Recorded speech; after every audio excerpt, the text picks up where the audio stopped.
Hey, good morning. Just a couple thoughts from your friendly neighborhood radical humanist and retired police officer about following criminal gangs through the streets of our cities.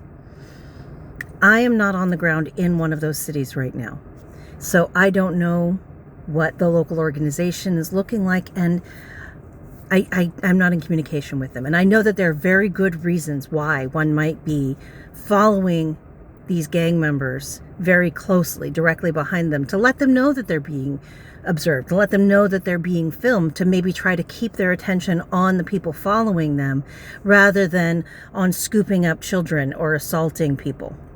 That is noble, that is courageous, that is brave, and that is valid.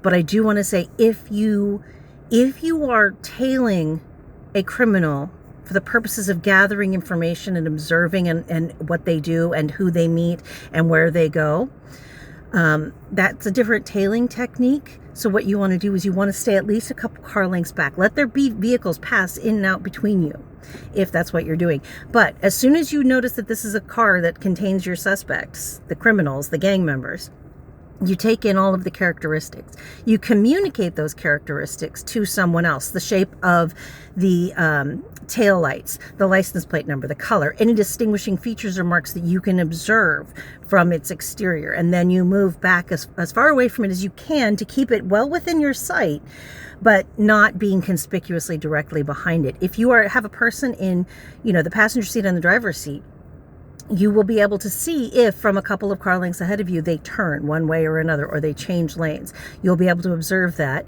and you don't necessarily have to move as soon as they do. The best thing to do is do it tandem. So if you have another car, so you have another vehicle, say, in constant communication with them. So if you have two people in your vehicle, one person is filming and observing, eyes on all times, and the other person might be communicating what they say to another vehicle. Then you can switch off. If you're 2 or 3 car lengths behind, you can have car B come up behind you, take your spot, and then you pull off and go to someplace that you think will be ahead of them on the route.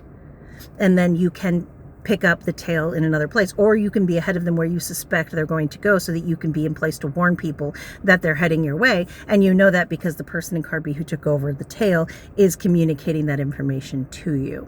So those are just some thoughts and tips on if you are tailing the criminals. Stay back, have a buddy, be in constant communication. Yes, if you're not directly behind them, you can't film exactly what's happening in the car in the moment, but you will know when they stop. You will know when they pull off or pull over, and you'll also be able to see if they are joined by other vehicles, because you have a broader field of view than they do if you're right behind them. These guys are not trained to pick up and observe who's tailing them. They're just looking at the vehicles immediately around them and at their goal, which is people that they want to assault and commit crimes upon, right? So that will help keep you safe, and it also removed from them their ability to suddenly stop or back into you at a stop, then claim that you have run into them and give them an immediate false reason to jump out of their car and confront you, right? So if you are observing to distract them and draw their attention, and you're willing to put yourself in that way of harm directly to save other people, you have my whole heart and my whole support. And I love you for doing that. And please, I just take care of yourself as best you can. If you're doing it to gather information, though, and you could actually do these two tactics together if you have multiple people. But yeah, if you're tailing for information, be subtle, be clever, be safe, because you want to be able to get that information.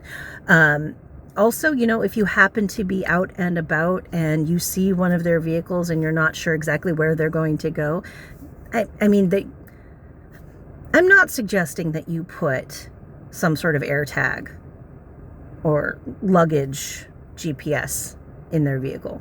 I wouldn't suggest that. But be safe, take care of yourself. And also, something I've been hearing people say, they want us to fire a weapon at one of these guys. My darlings, if they want one of their agents, if they want one of their gang members to be sacrificed in the name of escalating the violence, they don't have to wait for one of us to do it. They are more than willing to sacrifice their own. We've seen it over and over through the history of this country and through the history of intelligence gathering operations and criminal gangs. Okay? We don't have to.